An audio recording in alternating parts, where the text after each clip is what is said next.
O segundo bloco do programa Despertar da Consciência.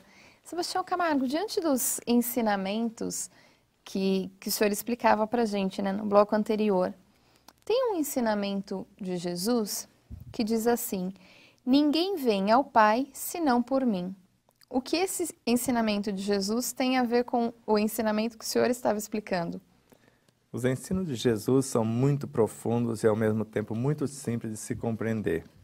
Se imaginarmos que o pai do corpo físico é o perispírito, nós poderíamos olhar para os elementos que estão espalhados na natureza e falar assim para eles: o corpo físico, ninguém vem ao Pai, que é o perispírito, senão por mim. Quer dizer, ninguém vai ser transformado em energia perispiritual se não passar por todas as lições existentes nas minhas incontáveis salas de aula nessa universidade que sou.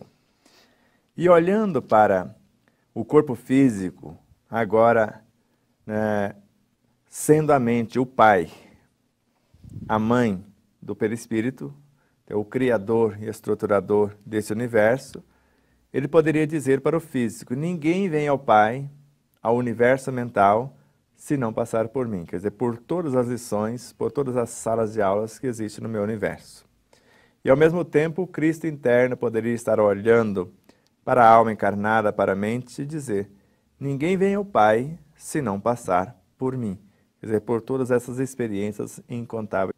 Então, quando encontramos o roteiro muito bem elaborado, profundamente elaborado pelo Espírito de Verdade e organizado por Allan Kardec na questão 540 e 560 do Livro dos Espíritos, é algo no mínimo divino, que é a base de todo o livro, essas duas questões, em especial a 540. Na 540 diz que tudo cresce, tudo evolui, desde o ato primitivo, obedece aos fenômenos físicos e mais tarde vão aprender a comandar. E mais tarde vão comandar e dirigir os fenômenos morais. Se primeiro obedece aos fenômenos físicos, primeiro eles vão ser corpo físico ou algo no mundo tangível. Quem comanda o universo físico, no nosso caso, é o corpo perispiritual. Então, se mais tarde vão comandar os fenômenos físicos, no mínimo, vão estar no nosso universo perispiritual. E mais tarde vão comandar e dirigir a consciência, eles vão precisar ser consciência ou estar na consciência. Aí já vemos a estrada, o roteiro. Agora, como fazer isto? Então, a ocupação para cada espírito, a questão 560. Cada um vai aprender todas as lições, não cada espírito, todos nós, para ser mais exato, então todos nós vamos passar por todas as lições do universo e aprender gradativamente em todas as partes a presidir todas as coisas. Veja como é, mais ou menos. Vamos começar pelo sistema digestivo. As células normalmente começam nesse sistema pelo reto.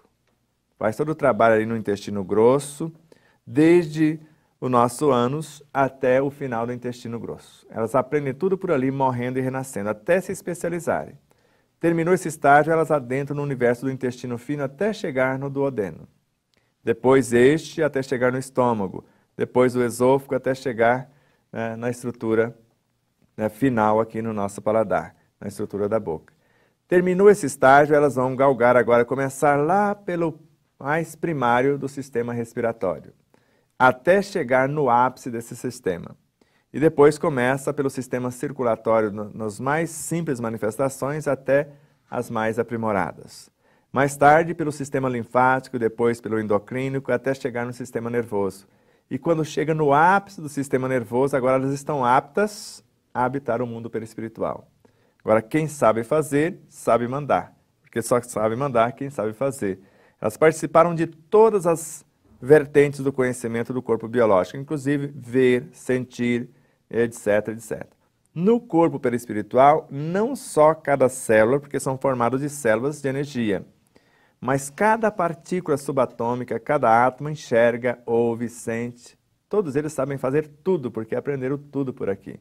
Só que agora vai ter que aprender tudo por lá, no comando do universo biológico, porque antes obedeceram, agora vão gerenciar, a começar pelos instintos, mais tarde pelas sensações, posteriormente pelas emoções, mais tarde sentimentos e assim sucessivamente, até transformar-se em todas as estruturas do universo perispiritual, agora estão aptas para participarem da inteligência intelectiva, emotiva e espiritual, a criatividade, a imaginação no universo mental, a memória e tudo mais, e assim até chegar ao estado consciencial, que é o Deus que está aguardando por todos eles. Então, assim, para eu me tornar um ser integral, eu tenho que ter aprendido o programa anterior, que falava sobre o transformismo. Eu tenho que me transformar. Primeiro, na verdade, acho que eu tenho que organizar a minha consciência para conseguir me transformar, para ir me tornar um ser integral? São essas camadas? Essas camadas, eu primeiro preciso começar lá pelo primeiro capítulo, lembra? A necessidade do autoconhecimento, saber a anatomia do ser, o autodescobrimento, a fisiologia desse ser, o auto-amor, como reorganizar, como faz para gerenciar tudo isso, a autorrealização, colocar o seu universo a serviço de outrem, e depois a autoiluminação, que seria a integração com todos os seres. Depois a noção de Deus e a criação. Agora sim eu vou começar a minha trajetória da origem até o meu processo de individualização, que foi o terceiro capítulo, já que sobre Deus e a criação está no segundo. E agora os meus veículos de expressão neste. E esse programa, na realidade, está sinalizando o quinto capítulo, que é o ser integral, que é o tudo está em tudo. Então nós estamos já fazendo um merchan, uma propaganda do que vai acontecer no quinto capítulo, recapitulando os capítulos anteriores. Por isso que o livro está numa sequência didática. Se estudarmos na sequência, nós vamos ver que o pensamento vai expandindo e as possibilidades ampliando. Dá para entender os capítulos em separado, só que fica faltando coisas. A ideia vai estar sendo repetida, ou esse multiverso de fato. Então, para sermos o ser integral e ideal, segundo Joana de Ângeles, na obra O Despertar do Espírito, não mais exatamente o ser consciente. Para sermos a pessoa integral e ideal, precisamos saber o que fazer, quando fazer e como realizar.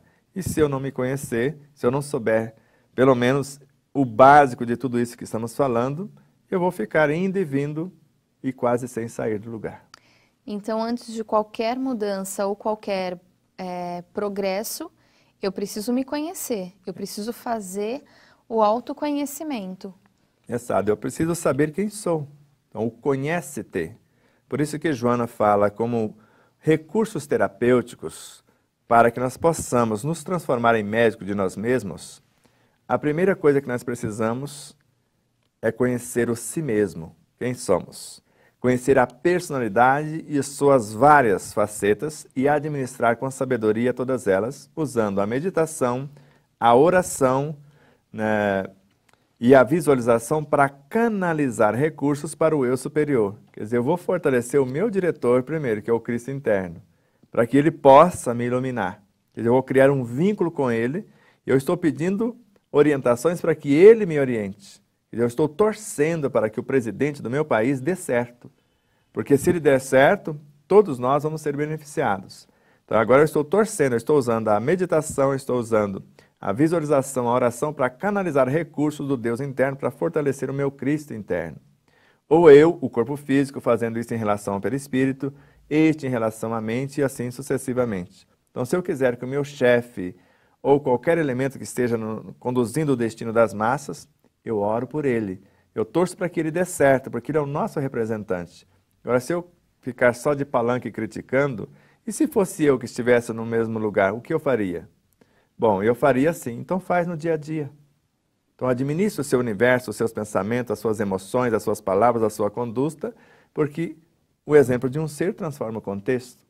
Então não precisa ficarmos de palanque criticando a vida alheia, mas sim fazer o que gostaríamos que os demais fizessem. Bastaria isto. E como aplicar isso no nosso dia a dia? Isso é muito fácil. Kardec coloca na introdução do Livro dos Espíritos, foi essa. O sábio, para estudar algo novo, dependendo da visão, nós poderíamos analisar Paulo de Tarso. Era um oficial da lei, um letrado, um poliglota, e etc, etc. Ele sabia fazer, ou gerenciar a guarda, que dizia que Jesus era arruaceiro, Então ele perseguia, ele prendia, ele mandava executar os seguidores do arruaceiro. Só que agora, quando interpelado pelo próprio Jesus, ele percebe que ele estava fazendo muito bem uma vertente do ensino. Só que agora ele estava sendo convidado para outra coisa. Só que ele não sabia que não sabia. E ele simplesmente, naquele momento, por ser um universo de possibilidades, porque ele não sabia o que fazer, ele tinha um conhecimento intelectivo, sabia comandar os exércitos, mas agora ele não sabia amar o seu semelhante como Jesus estava amando.